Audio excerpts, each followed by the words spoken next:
Hello, and today we're going to be taking a look at the Ryobi p770 Cordless 18-volt 6-gallon wet-dry vacuum. So let's get started. Starting off at the bottom of the vacuum cleaner, we have the 4 wheels. There's one large one on either side of the unit, as well as one small one on the front and one small one on the back. The overall design makes it very easy to move around, and you don't really have to worry about tipping it over. You can still tip it over if you're moving too aggressively, but overall it's still not a very big concern when using this vacuum. Next up, we have the body of the vacuum cleaner. Ryobi claims that it has a 6-gallon capacity. The actual usable capacity is a little under 5 gallons. Ryobi and pretty much every other manufacturer on the market employs these marketing terms because, well, quite frankly, it can't hold 6 gallons if you're not using it as a vacuum cleaner and you plug the holes. But like most things in life, if you read the fine print, it's not actually 6 gallons. Next up, we have the 4 latches which hold the lid in place.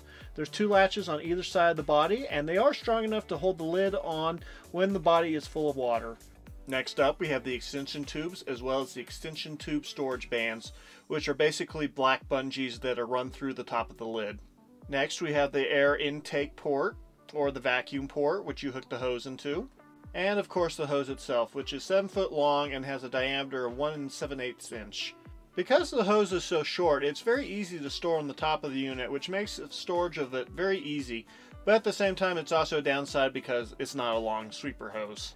On the top of the lid, we have the on-off switch as well as the carrying handle and the battery slot, which is only compatible with Ryobi 18-volt batteries. At the rear of the vacuum cleaner, we have the accessory storage bands as well as the floor tool and the crevice tool. On the underneath side of the lid, we have the float/filter housing. When you receive the vacuum cleaner, you will have to screw in the float/filter housing. It's a very easy install with just a couple of screws. And around the outer edge of the underside of the lid, we have the rubber gasket, which will seal into place when you have all 4 latches firmly clamped.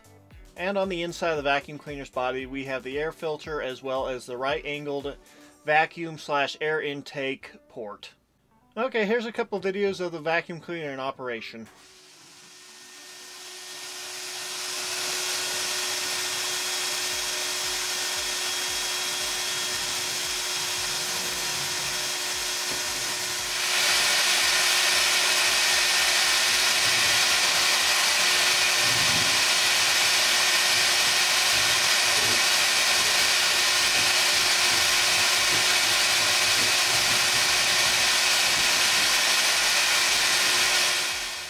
Okay, let's talk a little bit about the vacuum cleaner itself. Now, this vacuum cleaner's design is a little bit unusual, and the reason for that is because it's battery operated. Thus, you need a design that is much less likely to tip over. Now, it isn't impossible to tip this vacuum cleaner over, although it is much less likely and pretty much impossible if you're moving slowly and not fast and aggressively. Now, I do think Ryobi did a fantastic job of designing a battery-operated wet-dry vac that has wheels. Now, the one thing I would definitely change would be the blower/exhaust vents on this. Most vacuum or dry vacs usually have a port where you can put the hose into and you can use it as a blower or a way to fill up pool toys or air mattresses or what have you. But Ryobi decided to go with a ventilation system which goes around the perimeter of the lid rather than a dedicated port. Me personally, I think I would have rather had the dedicated exhaust port for filling up stuff or using as a blower. But other than the exhaust port, I really do like the design of this vacuum cleaner. I especially like the design for how they're storing all your accessories on the vacuum itself. When you're in a hurry and you need to grab the vacuum cleaner, you're not going to have to spend that extra time hunting around the garage or the workshop for those missing pipes or accessories or the nozzle tools or what have you. It's all stored right on board, and it's super easy to find and put on or store, and it doesn't fall off easily since it's using a bungee system. So I definitely think Ryobi was doing a good job thinking about what would be needed for such a mobile vacuum. The one thing I would have also included was one more of the extension pipes. I don't think 2 is enough. It'll get the job done, but it would have been preferable to have 3. Now let's talk a little bit about the kind of power that this vacuum cleaner has.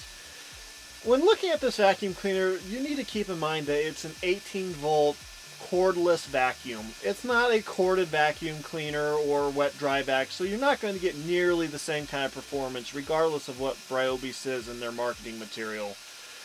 It'll be able to handle light stuff like dust, dirt, wood shavings, and just small debris, but it really does not have the kind of power to be able to suck up screws, nails, larger rocks, or anything that's too heavy. I classify this as light duty, and it is still useful. It's just not nearly as useful as a corded vac can be for cleaning up messes. I think where this vacuum shines is in those particular areas where you need to clean something up and you don't have the ability to use a corded vacuum. You can tell from the video what kind of stuff you can expect to be able to vacuum up. It's mostly dirt, wood shavings, sawdust, small pieces of wood, and maybe a couple of real lightweight alloy pieces. But other than that, don't expect to be able to suck up anything too heavy. And the filter is not HEPA certified, so don't expect to be able to clean the air when vacuuming. It's strictly to protect the motor. One area that this tool does excel at is its ability to vacuum up liquids. Now, it's not going to be the fastest vacuum in the world for sucking up liquids, but it's going to be one of the best battery operated ones that you'll be able to find, at least in terms of storage capacity. It's not truly 6 gallons, it's something closer to 4.5 to 4 3/4 gallons, but at the same time, that's still at least 1.5 gallons more than pretty much every other battery operated vacuum on the market, other than the Rigid. So I definitely think that this is a strong selling point for this vacuum. Now let's talk a little bit about the build quality of the vacuum. Overall, the build quality of the vacuum is pretty good. However, when I first purchased the vacuum, there was an issue.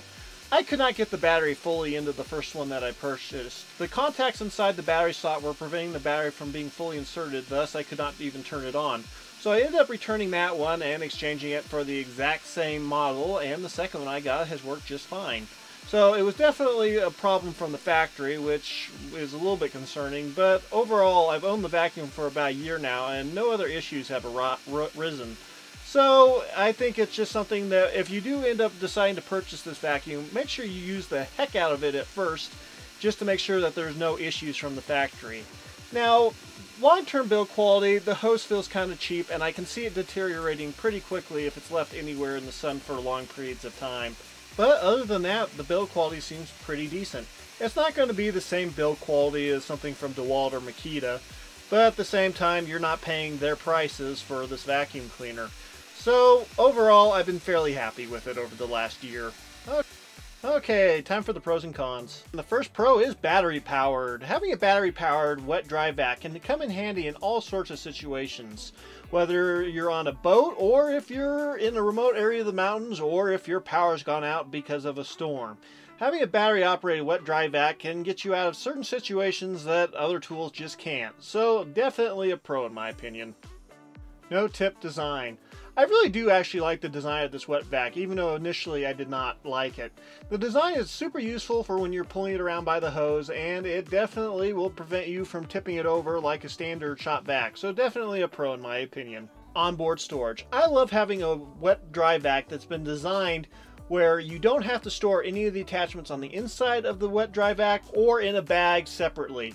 The fact that they're all stored on the tool itself and not in a drawer somewhere makes it super convenient and is definitely a pro in my opinion.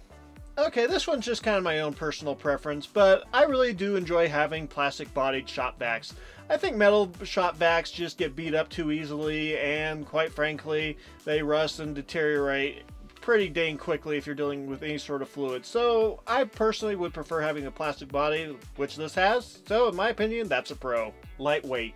I think Ryobi did a good job of finding the right balance in between the weight, size, and durability of this wet dry vac. It doesn't feel like it's a featherweight piece of junk, and it doesn't feel like it's a heavyweight boat anchor either. overall, for being a battery operated wet dry vac, I think the size and weight is about right, and so I would definitely say that it's a pro. And the first in the meh category is 18 volt. Yeah, I know, I'm usually a huge fan of anything 18 volt. I just don't think that this particular tool feels quite right for 18 volts. I think if it was a smaller vacuum, 18 volts would be just fine, but because of the size of this tool, I really think they probably should have went with a different voltage. And we'll get to that in a second, but overall, it does a decent job for being an 18 volt tool, so I can't really say it's a con, but at the same time, I really can't say that it's a pro 18 volt tool either. So overall, it's in the meh category. Not powerful. This kind of goes along with the 18 volt. I just don't think 18 volts provides enough power, enough suction force, and so it does a good job with light stuff. It'll do a good job with fluids. It'll do a good job with dust and dirt and sawdust and that kind of stuff, and small bits of wood and lightweight wrappers and shavings and that kind of stuff. But if you're looking to suck up nails, pennies, anything that has a little bit of weight to it, it just won't do it. And the first con is no blower port. I know that a lot of wet dry vacs don't have blower/exhaust ports, but I personally think this one would have benefited from having one because of what kind of a tool it is and where you can actually use this. So in my opinion, this is definitely a con. Not 40 volt. I personally think Ryobi made a mistake when they decided to make this an 18 volt wet dry vac. I know 18 volts is more convenient for using power tools and stuff, but I personally think just because when you first see it and you see the size of it, you naturally assume that it's going to be something comparable to a plug-in wet dry vac. It really is not. It does not have the same amount of power that a corded wet dry vac has, and so you're left feeling like it's a little bit weak, and I can see where some people will be disappointed when they first buy this. Now, is it going to be a totally useless tool? No. But until somebody releases a 40 volt wet dry, oh crap. Well, until Home Depot releases a tool which is a 40 volt wet dry vac, oh crap. Well, until Ryobi gets their heads together and realizes that they need a 40 volt wet dry vac, we'll be stuck with this particular wet dry vac. Not dual power. I really think since Ryobi decided not to make this a 40 volt wet dry vac, they should have went with a dual power system, meaning that you could plug an extension cord into it and run it via the extension cord if you didn't have any batteries, thus giving you more power. However, they decided not to go that route, meaning you're stuck with the 18 volts no matter what. So definitely kind of a con in my opinion. And that is it for the pros and cons. Final thoughts on the Ryobi p770. I want to say that it's a fantastic little wet dry vac. I really do. But the fact is, it really is not that fantastic. It's not horrible, don't get me wrong. But at the same time, I think most people will be better off getting a corded wet dry vac, which will probably also be cheaper and will give you more suction and just a better experience. If you have to have a battery operated wet dry vac for a job or you have a particular need, and you can't afford the rigid and buying rigid batteries, this does do a decent job. Just don't expect it to be able to do everything that a corded wet dry vac can do. So in summary, unless you have a particular need, I'd give this one a pass. I like mine and it does a decent job, but at the same time, a corded one still is better. So until we get a 40 volt wet dry vac from Ryobi, I would stick with the corded. If you like this video, please like and subscribe, and we'll see you next time. God bless.